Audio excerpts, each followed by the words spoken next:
just felt like there's this thing inside of me that's been calling my name for the past little bit of time to do this, to really work towards this mission of protecting these animals, helping these people, and inspiring everyone else to want to still do the same thing. Like, I'm not a rich guy by any means. I'm not a wealthy guy. I'm not successful in a lot of different measures, right? I'm an average guy.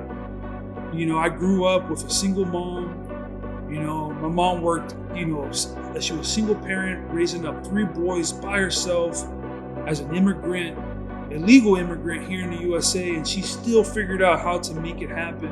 And now she's married and she has a house of her own and she builds her own life up, and she taught us values of being the best people that we can be and being successful at wherever we're passionate about.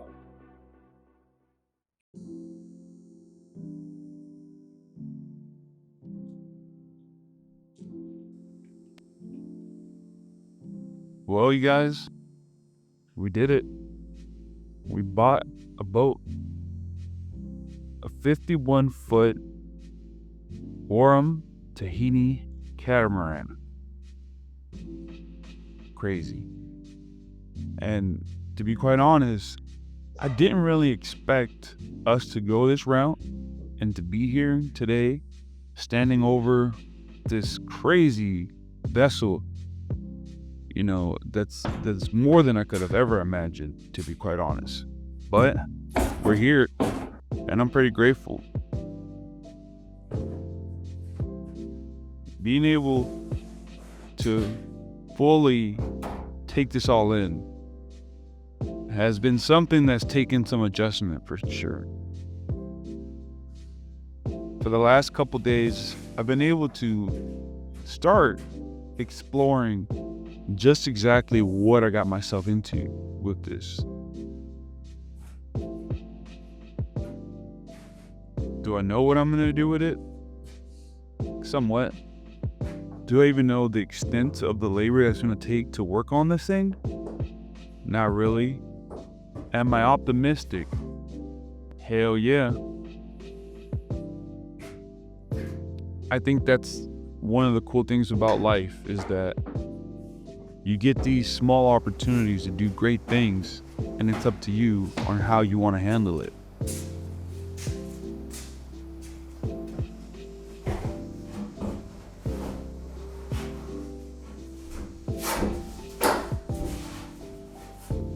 This amazing boat was the inception of this remarkable builder based out of Florida. His name is David Holliday. And unfortunately, due to unforeseen circumstances, him and the original owner of this boat never finished this project. Why? I don't really know the details, but I'm grateful for the opportunity to take it over. The extensive work that these two put into this machine is by far some of the craziest details and work I've ever seen myself. Though that's not coming from much, as I don't have a lot of experience with sailboats, to be quite honest. But everything from the galley, the kitchenette area, the bunks in the back, the way that they fared and shaped these corners, and even the window panels. It's a lot to take in, to be quite honest. And honestly, I don't know where to even start.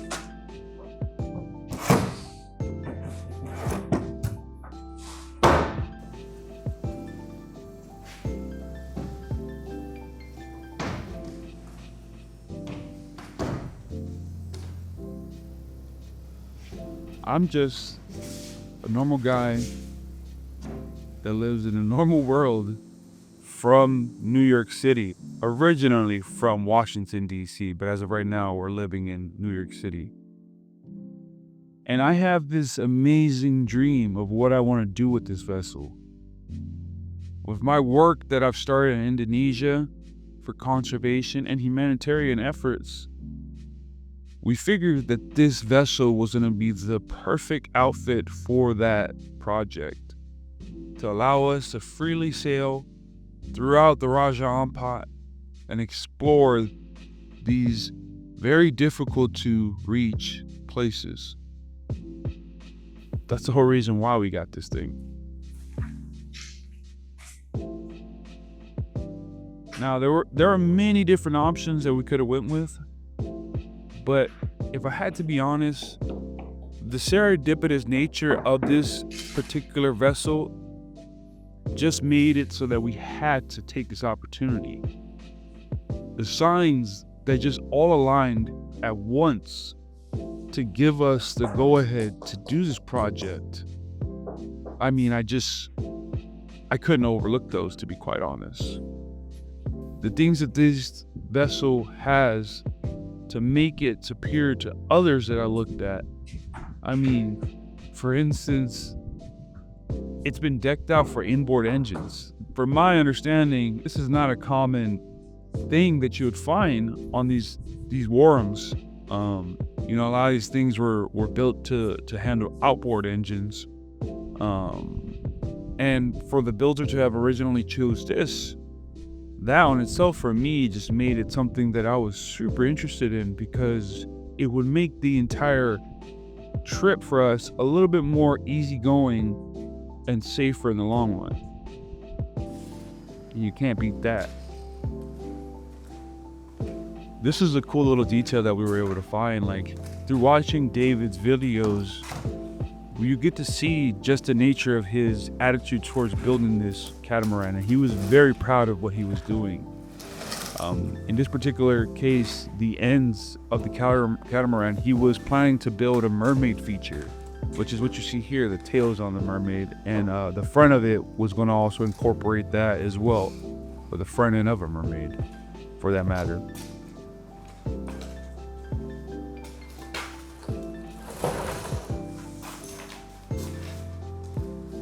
It's really crazy to think that I get the opportunity to finish out such a unique build. And the reason why I keep on saying that this is a unique, catamaran in this particular instance is the materials that was used to actually build this thing. Typically, these Warums are built out of traditionally plywood, and they're epoxied over with fiberglass. But in this particular case, we were so lucky to find one that was made out of complete composite materials. By composite, we mean Kusa board, which is inherently very water resistant, and Venocell foam, glassed over. A once in a lifetime boat.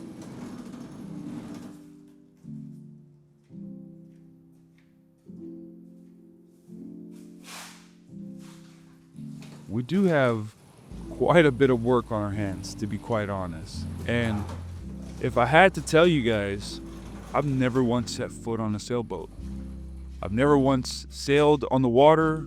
I've never once worked on a sailboat. I've never once even worked with epoxy in my life. And a lot of people will probably say this was probably one of the dumbest ideas that I could have done. To invest the time, the effort, the energy into a project this massive. But, as I said before, I believe in the mission. I believe in my skills. I believe in my tenacity. And if anything, what I really want to do with this project is inspire others to take risks and also pursue whatever dreams and passions they might have themselves. I've been working for the last 4 years, maybe a little bit longer, on a very passionate project of protecting and working with Blue Tree monitors. This, you'll learn about a little bit later, is what encompasses this entire journey. Everything that led up to us even getting this boat and seeing this boat was all based off our initial introduction to these unique animals. And it's why we're still going with this, to be quite honest. When we originally looked at boats, one of our biggest concerns was material choice, to be quite honest. The use of plywood in the location that we planned to station this boat, which is Indonesia, would have been detrimental to the upkeep of the actual vessel. And in this case, to find a boat that was made completely of composite was one of the winning factors for why we went with this initial vessel, even though it has so much work to do. Everything down from the hulls, the sleeping area, the kitchenette, to even the supports to the hardtop are all made of a composite material. The amount of time, effort, and labor it would have took to even get to this point is astronomical comparatively to what I would have had to undertake to even get to this myself. So I'm very grateful for the opportunity. Over the next coming months, years even, you guys will get more information as to what's going on, how we're going to plan to accomplish this, and their overall mission. I hope you guys stay tuned and watch more of the content that we're going to put out. You're going to learn everything about finishing a boat at the same time that I learn it with you guys. It should be a fun time, to be quite honest. In some cases, I wonder if I made the right decision. In other cases, I'm stoked for the decision that we made. And there's a lot to say about this entire adventure. So it's a lot to take in, to be quite honest.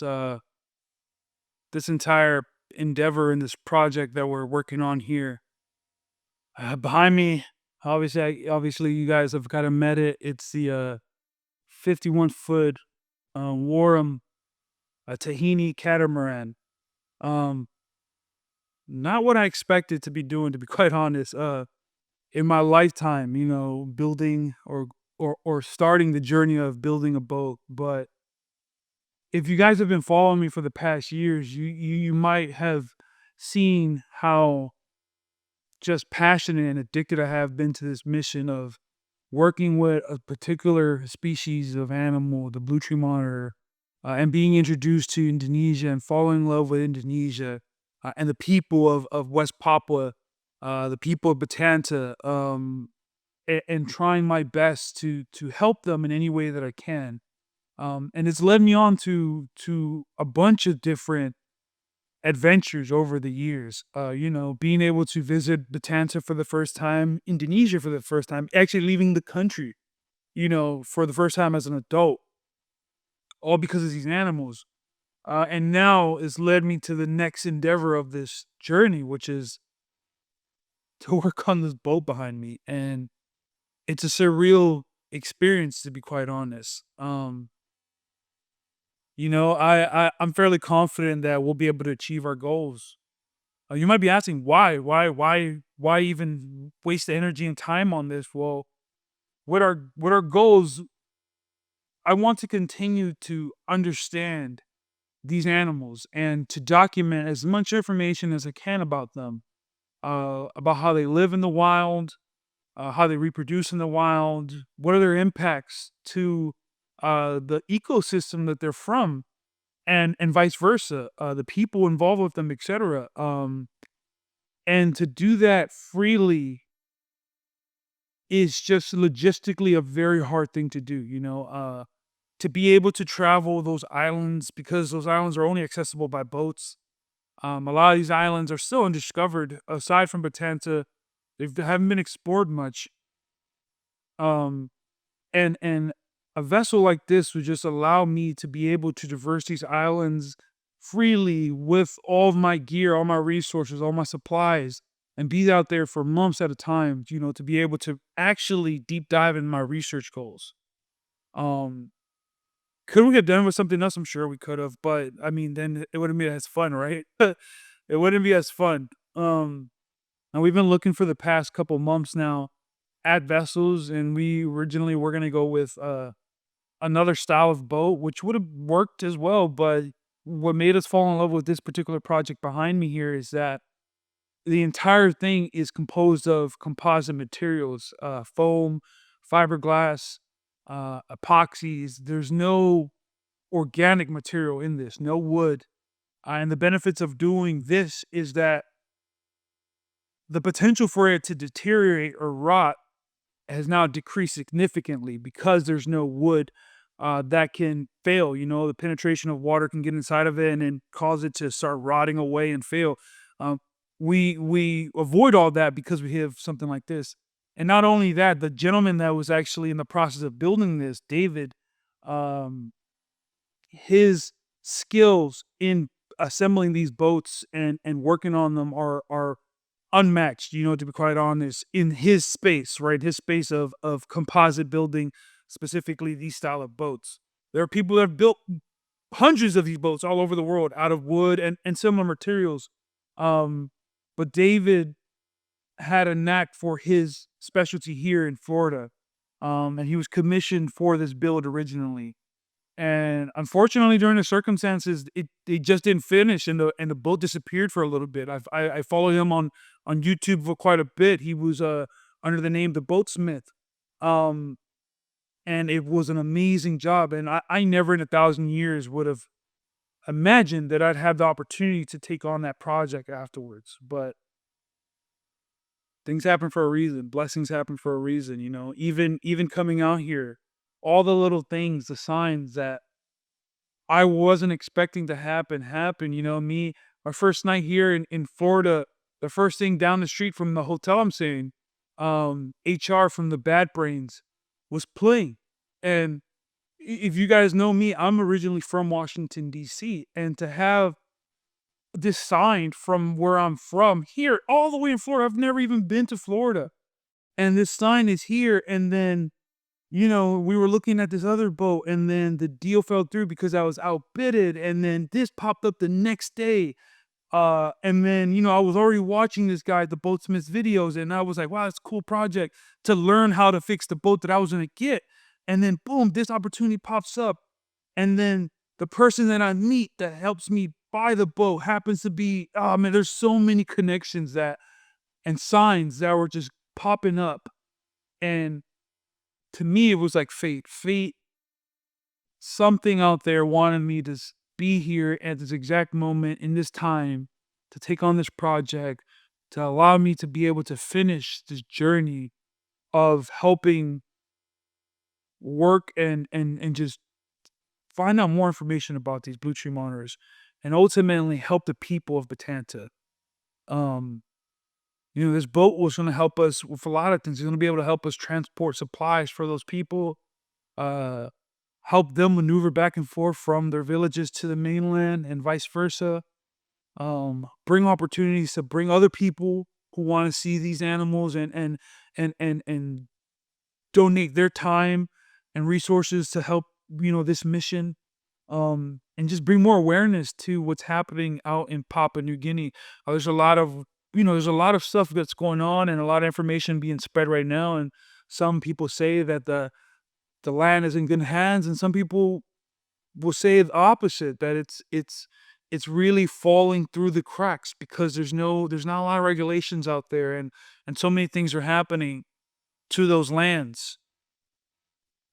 And I don't know, I just felt like there's this thing inside of me that's been calling my name for the past little bit of time to do this, to really work towards this mission of protecting these animals, helping these people, and inspiring everyone else to want to still do the same thing. Like, you know, I'm not a rich guy by any means. I'm not a wealthy guy. I'm not successful in a lot of different measures, right? I'm an average guy. You know, I grew up with a single mom. You know, my mom worked, you know, she was a single parent raising up three boys by herself as an immigrant, a legal immigrant here in the USA, and she still figured out how to make it happen. And now she's married and she has a house of her own and she builds her own life up, and she taught us values of of being the best people that we can be and being successful at wherever we're passionate about. And so that's why when I saw this opportunity, I was like, I'm passionate about my mission. I'm passionate about my goal. I'm passionate about this message. And I'm going to do everything I can to make sure that we get to the end of it. So, what does that mean? I don't know. How long is it going to take us to build this boat? I don't know. I'm projecting 1 to 2 years. That's the plan. I know we'll have this thing sailable. And from there, we're going to go sail through the Bahamas and the Caribbean for a little bit. And then right after that, we're going to do a Pacific crossing from the West Coast all the way up to Indonesia. And then that's where this boat's going to live, hopefully, for our future research projects and work. But until then, you're just going to have to sit tight and watch the journey. I already did everything that I wanted to do on my first passage, working with the animals, and now moving away from the animals. And I promise you, there's nothing that's going to stop us from finishing this one. My name's Eddie. I go by the name of Father Blue online because of the Blue Tree monitors, and obviously now we got a blue boat. Look at that. That's another thing I didn't even realize, a blue boat. Oh my God. This is going to be cool, y'all. Thank you guys for watching. Somewhere there should be, for all the world to see, a statue of a fool made of stone.